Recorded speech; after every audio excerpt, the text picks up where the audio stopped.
급식 마녀와 문법 첫 시간입니다. 문장의 필수 구성 성분인데요. 첫 시간인 만큼 가장 중요한 걸 배우겠지요? 우리가 말을 하거나 또는 글을 읽을 때 기본적인 단위가 되어지는 문장. 이 문장을 만들기 위해서 필수적으로 반드시 필요한 성분들은 뭐가 있을까요? 여러 가지 용어를 배울 텐데요. 사실 영어 문법이라는 게요.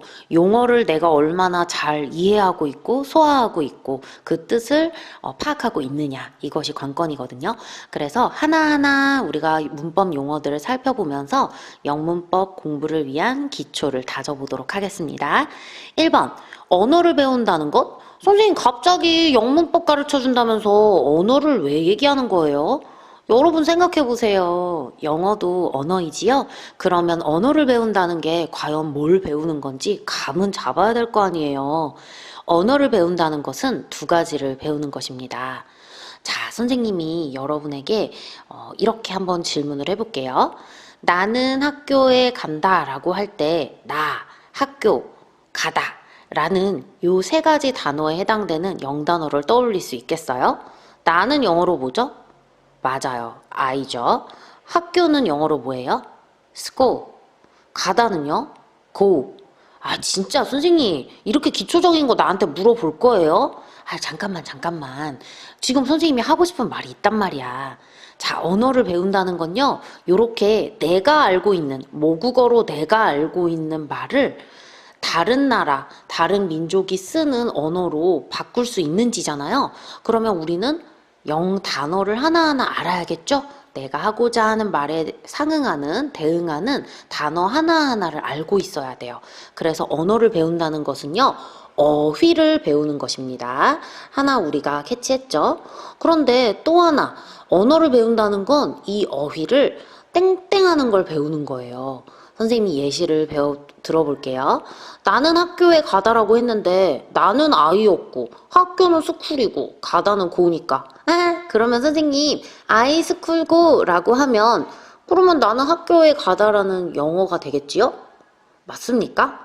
아니죠. 우리 영어에서는 나는 학교에 가다라고 할 때 어떻게 해요? 그치. I go to school 이렇게 말하잖아요. 그래서 바로 우리가 알고 있는 어휘들의 순서를 배워야겠지요. 그걸 어려운 말로 두 글자로 뭐라고 한다? 어휘의 순서를, 말의 순서를 바로잡는다라고 해서 어순이라고 하는 것이고, 바로 어순이라는 것이 어법, 문법 이렇게 표현할 수 있는 거예요. 언어를 배운다는 것은 두 가지 뭘 배우는 거라고요? 그쵸.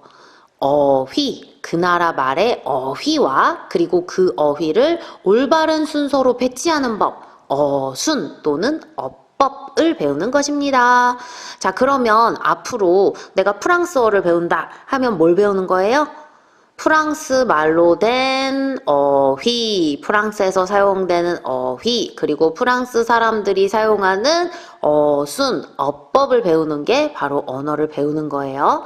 여러분이 어휘를 올바른 어순에 따라서 말을 하면 그게 바로 스피킹이 되는 거고, 말하기가 되는 거고, 회화가 되죠?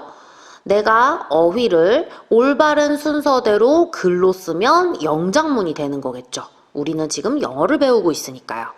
됐습니까? 자, 2번. 그렇다면 우리가 선생님이 이야기하는 어휘 또는 단어라는 건 뭘 의미하는 걸까요? 영어로는 word라고 하는데 단어라는 건 한마디로 선생님이 정의를 내려볼게요. 쌤이 아까 전에 여러분한테 제시했던 I go to school 이라고 하는 문장에 단어가 몇 개일까요? 한번 생각해 보세요. I, 하나, go, 2개, to, 3개, school, 4개, 총 4개입니다. 자, 이렇게 단어를 선생님이 셀 때 어떤 단위로 단어를 셌지요? 맞아요. 따로 떨어져 있는 단위를 선생님이 하나하나 셌잖아요. 이처럼 단어는 바로 떨어져 있는 덩어리가 되는 거예요. 둘 다 디귿으로 시작하니까 외우기 쉽겠죠? 단어는 뭐라고요? 한마디로 쉽게 이야기해서 덩어리라고 생각하시면 됩니다. 따로 떨어져 있는 덩어리가 바로 단어이다. 그러면 자자자 생각해 보세요. 빈 종이가 하나 있는데요. 여기에 여러분이 아는 모든 영단어, 여러분이 알지 못하는 세계에 존재하는 이 세상, 이 우주의 모든 영단어가 다 이 종이 안에 겹겹이 쌓여 있다고 잠깐만 상상해 보세요. 자, 이렇게 많은 단어들, 우리 학자들 어떻습니까? 학자들 너무 똑똑하죠? 그래서 이 많은 영단어를요, 우리가 이해하기 쉽도록 학자들은 몇 개로 분류했다? 여기 종이에 써 있듯이 8개로 분류했더라. 영단어의 8종류, 영단어의 8종류를 우리는 영단어의 팔품사다라고 부르는 거예요. 되셨죠? 자, 그럼 하나하나 배워보도록 하겠습니다. 가장 먼저 우리는 명사, 그리고 동사, 형용사, 부사, 전치사, 접속사, 감탄사 이렇게 적어주시면 됩니다. 하나하나 다 살펴보도록 할게요. 아차차 선생님이 중간에 빼먹었네요. 명사, 대명사 이렇게 적어주시고요. 동사, 형용사, 부사, 전치사, 접속사, 감탄사 이렇게 팔품사를 적어주시면 됩니다. 하나하나 볼게요. 명사 할 때 명은 이름 명자예요. 그래서 우리는 키워드로 한번 외워볼게요. 이 세상 모든 우주 만물의 이름을 우리는 명사라고 할 거거든요. 자, 우리가 의자 앞에 놓여서 글씨를 쓰기도 하고 턱을 괴기도 하는 이 다리가 4개 달린 물건을 뭐라고 부르죠? 2글자로 책상이라고 부르죠? 물건마다도 이름이 다 있고요. 저는 급식 마녀고 여러분도 이름이 다 있죠? 그리고 친구 사이에 갖고 있는 감정을 우정, 그쵸? 그리고 사랑도 있고 가족의 사랑도 있고 이렇게 감정에도 이름이 다 붙어 있어요. 이처럼 눈에 보이든 눈에 보이지 않든 우주 만물에는 이름이 다 있답니다. 이런 이름들을 우리는 뭐라고 부른다고요? 이름 명자를 써서 명사 이렇게 이름을 붙입니다. 자, 대명사는 뭘까요? 대자는 큰 대자도 있지만 여기서 말하는 대는 대신하다 라고 할 때 대자예요. 그러면 대명사는 뭐다? 누구를 대신하는 말? 맞았어요. 명사를 대신하는 말. it, she, he, they, we 이런 말들 다 대명사가 되겠지요. 세 번째, 동사입니다. 동사는요, 3가지 키워드를 아셔야 되는데요. 주인공, 행동, 상태 요 3가지 키워드만 알면 만사 오케이. 아니 선생님 그게 무슨 말이에요? 주인공이라니요. 우리 지금 영어 문법 첫 시간 문장의 필수 구성 성분하고 있죠? 이 문장 속에는 반드시 주인공이 있기 마련이거든요. 이 주인공이 무슨 행동을 하는지 또는 이 주인공이 어떤 마음 상태인 건지 또는 어떤 추위나 더위든 여러 가지 상태가 있잖아요. 어떤 상태인 건지를 나타내주는 말이 바로 동사가 되는 것입니다. 이해되셨어요? 동사의 3가지 키워드 뭐라고요? 주인공, 2번째는 행동, 그리고 상태. 그럼 동사가 뭐니? 라고 누가 물어보면 주인공의 행동이나 상태를 나타내는 말입니다. 라고 대답을 해주시면 돼요.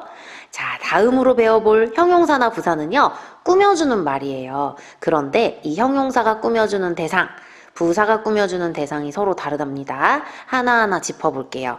형용사는 선생님이 예문을 들어줄게요. 큐트 티처, 스마트 티처, 프리티 티처 다 누구를 꾸며주고 있어요? 티처, 선생님을 꾸며주고 있죠. 그렇게 선생님이라고 하는 명사를 꾸며주는 말을 우리는 다 뭐라고 부른다? 형용사다 라고 부릅니다. 그래서 형용사는 누굴 꾸며준다? 명사를 꾸며주는 말이라고 하시면 되겠습니다. 부사는 어때요? 아 선생님 너무 쉬운데요? 아까 형용사는 방금 전에 명사 꾸며주는 말이라며요. 그럼 부사는 당연히 명사 빼고 다 꾸며주는 거 아니에요? 우리 천재 맞았어요. 부사는 명사 빼고 다 꾸며주는데 하나하나 누굴 꾸며주는지 한번 또 짚어볼게요. 명사 대명사는 당연히 형용사가 꾸며준다고 했으니까 위에서부터 읊으면 되겠죠? 동사, 그치. 동사, 형용사, 다른 부사, 문장 전체까지 꾸며주는 말이 바로 부사가 되겠습니다. 어이구 똑똑해라. 다음으로 전치사. 전치사는 두 가지를 아셔야 되는데요. 전치사의 이름 뜻과 전치사의 기능에 대해서 아시면 되겠습니다.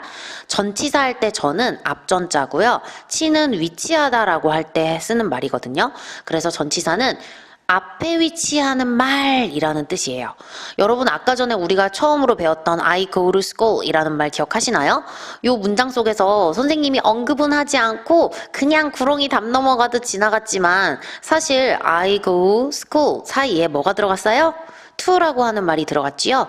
요 to 같은 말을 우리는 전치사, 앞에 쓰이는 말. 근데 누구 앞에 쓰이는 말? to school. school은 품사가 뭐예요?